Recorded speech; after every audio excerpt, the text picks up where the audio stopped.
Então, gente, boa noite. Para dar continuidade na aula que a gente que a gente finalizou na aula passada, em relação com o cálculo do perfil de temperaturas e com o cálculo do fluxo de calor em tubulações, né? De tipos, obviamente, de tubulação cilíndrica, né? A gente na aula passada calculou o perfil de temperaturas e o fluxo de calor e o fluxo de calor por unidade diária, tá? O fluxo de calor, a gente viu que ele está representado por essa equação que eu estou mostrando aqui para vocês no slide. E a gente viu que o fluxo de calor por unidade diária, ele era dependente do raio, tá? Então a gente chegou nessas duas definições em relação com o fluxo de calor. E na aula passada eu também deixei para vocês a resolução de um exemplo, né, de uma atividade onde vocês precisavam analisar cada uma das variáveis que estavam relacionadas com o fluxo de calor, certo? Então, eu falava para vocês, para poder analisar essa equação, que a gente ia supor que o caso de um engenheiro responsável pela operação de uma caldeira e ele necessita reduzir o consumo energético através da redução das perdas térmicas na tubulação que conduz vapor até uma turbina. Então, imagine no caso, eu tenho uma caldeira, essa caldeira ela está vaporizando água, né? E essa água ela vai ser transportada a través de uma tubulação metálica, certo? E essa tubulação ela vai transportar o vapor até um certo ponto e esse vapor ele vai mexer as aspas de uma turbina, certo? A turbina ela trabalha com diferenciais de pressão, tá? E essa pressão ela é fornecida pelo vapor de água, tá? Só que vejam o que acontece quando a gente está transportando vapor de água, né? Esse vapor de água, ele pode acontecer uma mudança de fase nesse vapor, né? Por causa das perdas de energia.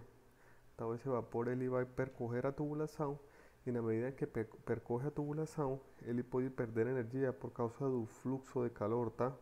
Então esse fluxo de calor vai fazer que a temperatura baixe, o vapor ele vai condensar e eu vou ter uma perda de pressão do vapor que está chegando na turbina, certo? Então a gente precisava analisar, né, esse caso, né? Ele necessita reduzir o consumo energético através da redução das perdas térmicas na tubulação que conduz vapor até uma turbina. E a gente considerava a equação do fluxo de calor, né? A gente considerava a equação do fluxo de calor, a equação a equação convencional, né? Não é a equação que considera a área total da casquinha, né? Da tubulação, certo? E eu falava para vocês que a gente tinha diferentes opções, né? Para poder analisar, né? Eh, Analisando cada uma das variáveis que estão relacionadas com esse fluxo de calor. Quais seriam essas variáveis? Vejam que aqui estão indicadas, né? Eu tenho a condutividade térmica. Essa condutividade térmica ela é diretamente proporcional ao fluxo de calor. Eu tenho o comprimento da tubulação. E esse comprimento da tubulação é diretamente proporcional ao fluxo de calor. Quer dizer que se eu aumentar o comprimento ou aumentar a condutividade térmica, eu vou ter uma maior perda de fluxo de calor do interior da tubulação que está transportando o vapor para o exterior. Então eu vou ter uma maior perda de energia, certo? Também o diferencial de temperaturas, da temperatura do vapor com a temperatura externa, esse diferencial de temperaturas ele é diretamente proporcional ao fluxo de calor e a relação entre os raios, a relação entre o raio interno e o raio externo da tubulação, que seria, em outras palavras, né, a espessura da tubulação, ela é inversamente proporcional ao fluxo de calor. Quer dizer o quê? Que um aumento na espessura, ela vai reduzir o fluxo de calor e é óbvio, né? Porque o fluxo de calor ele vai encontrar, se eu tiver uma maior espessura, ele vai encontrar uma maior oposição ao seu fluxo. Quer dizer que esse aumento da espessura ele vai minimizar as perdas de energia. Então a gente analisava, vocês precisavam analisar cada uma das opções, certo? O primeiro caso seria o caso da condutividade térmica. Então a gente vai supor que a gente tem um processo e é um processo que já está estabelecido, tá? É um processo que já está montado na planta. Então a gente vai ter que fazer uma análise das diferentes variáveis uma vez o processo já está implementado em uma planta, certo? Então o primeiro caso seria a condutividade térmica.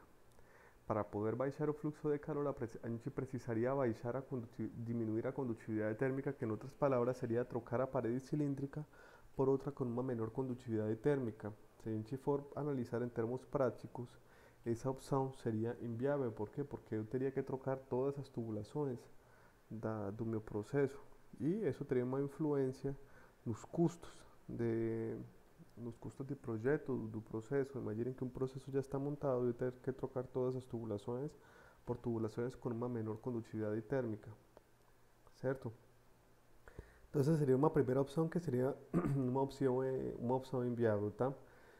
O segundo caso seria o comprimento da tubulação. Vejam que o comprimento da tubulação, assim como a condutividade térmica, elas são diretamente proporcionais, tá, ao fluxo de calor. Quer dizer que para eu minimizar as perdas de energia, eu teria que fazer uma redução nos comprimentos das tubulações. Vejam que essa análise que a gente fez para o caso da condutividade térmica é bem parecida à análise que a gente está fazendo aqui para o caso dos comprimentos das tubulações, só que nesse caso aqui do comprimento é um pouquinho mais grave. Por quê?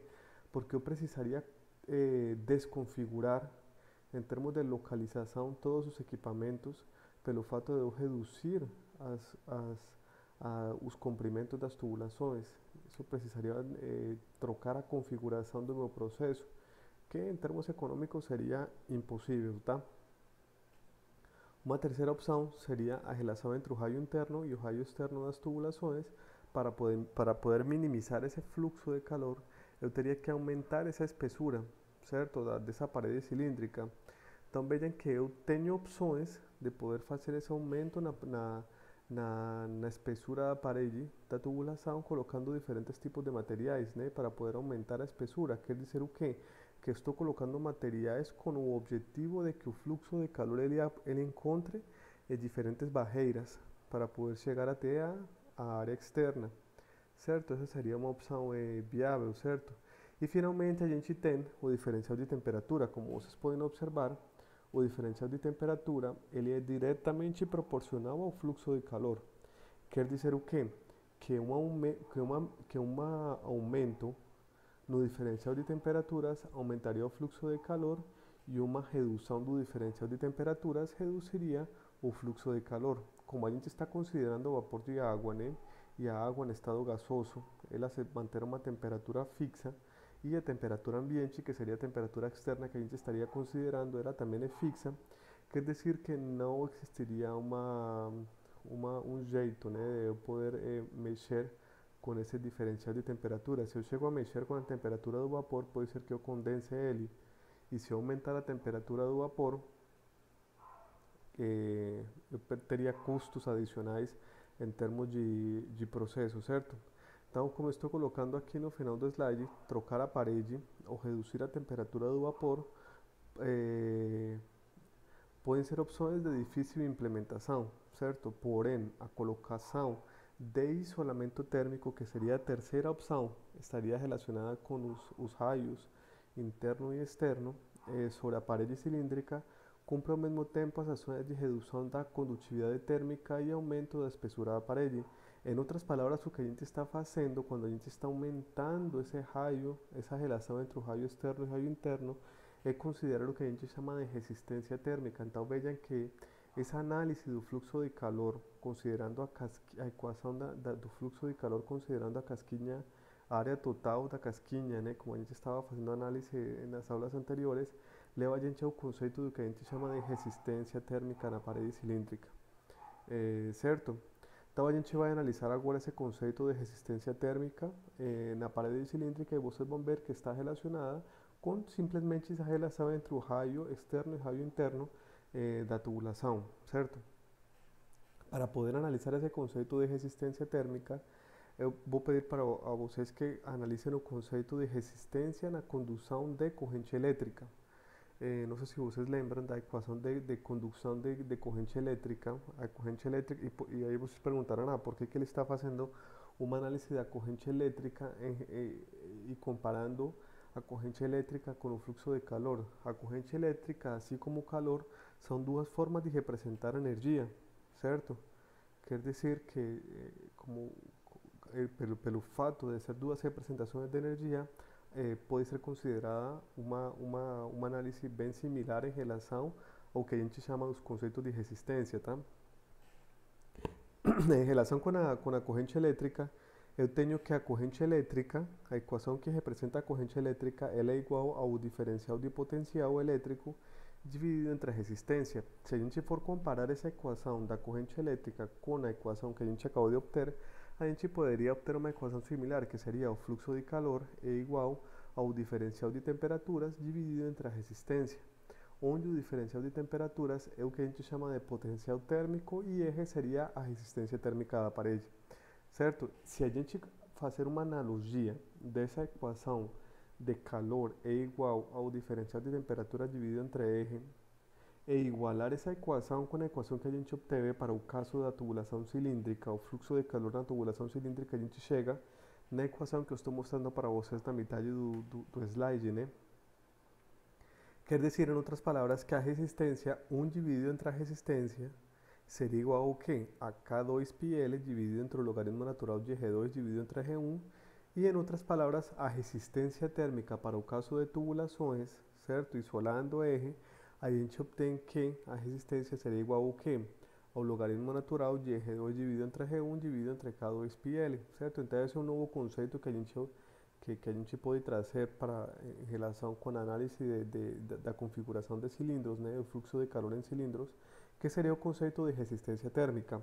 Agora vejam uma coisa, assim como no caso da análise de correntes elétricas, eu posso ter o fluxo de corrente elétrica em série ou em paralelo. Lembrem que a corrente elétrica, o fluxo de corrente elétrica, quando a gente considera resistências em série, são uma resistência seguida da outra, certo? E como é que a gente fazia essa análise da resistência total para somatória de resistências em série? A gente considerava a somatória das resistências.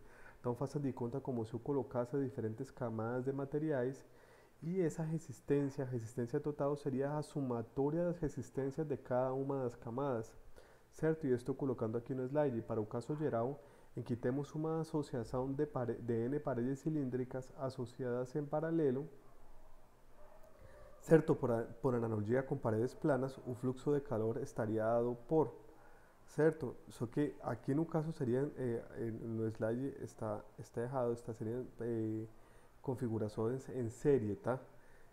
Quer dizer que o fluxo de calor seria igual ao que? Ao diferencial de temperaturas dividido entre a resistência total, e essa resistência total seria o que? A somatória de cada uma das resistências, pelo fato de elas estarem em série, uma seguida da outra. Em paralelo seria outra configuração totalmente diferente e está representada por uma equação diferente, certo? Agora, vejam que esse conceito de resistência quer dizer o que? Que eu vou aumentar, vou minimizar o fluxo de calor na medida em que eu considerar maior número de resistências em série, certo? Quer dizer que quando a gente vê na indústria que são consideradas diferentes camadas de materiais sobre as tubulações, o que eu estou fazendo é minimizando o fluxo de calor, e esse exemplo que eu vou mostrar agora aqui para vocês está explicando um pouco essa relação entre resistência e fluxo de calor. Tal como enunciado, seria um tubo de aço com uma condutividade térmica de 22 BTU hora P grado Fahrenheit de media polegada de espessura e 10 polegadas de diâmetro externo é utilizado para conducir ar aquecido. O tubo é isolado com duas camadas de materiais isolantes. A primeira, de isolante de alta temperatura, ela possui uma condutividade térmica de 0.051 BTU hora P grado Fahrenheit com espessura de 1 polegada, e a segunda com isolante a base de magnesia, cuya condutividade térmica seria 0.032 BTU hora P grado Fahrenheit, também com uma espessura de 1 polegada. Sabendo que estando a temperatura da superfície interna do tubo a 1000 graus Fahrenheit, a temperatura da superfície externa do segundo isolante ela poderia ficar a 32 graus Fahrenheit. Então vejam que eu tenho a temperatura interna e a temperatura externa. A temperatura interna seria a temperatura do ar aquecido e a temperatura externa seria 32 graus Fahrenheit. O que está sendo pedido aqui nesse exemplo? São três coisas: determinar o fluxo de calor por unidade de comprimento da tubulação, determinar a temperatura da interface entre os dois isolantes, e agora já vou explicar por que a gente está falando de dois isolantes, né? E comparar os fluxos de calor se houver uma troca de posicionamento dos dois isolantes. Então vejam que eu tenho três camadas e estão sendo numeradas na figura na parte esquerda inferior do slide. Eu tenho três camadas. A camada mais interna seria a camada da tubulação e as duas camadas mais externas seriam as camadas de isolantes. Internamente está circulando ahora uma temperatura de 1000 graus Fahrenheit e externamente eu tenho a temperatura ambiente que seria 32 graus Fahrenheit, certo? Como está sendo indicado nas temperaturas T1 e T4. T1 seria a temperatura do fluxo de ar internamente e T4 seria a temperatura externa, certo? E eu tenho as três condutividades térmicas. Vejam que a condutividade de 22, aqui no slide, essa numeração de 1, 2, 3 em cada uma das camadas deve ser de forma inversa, tá?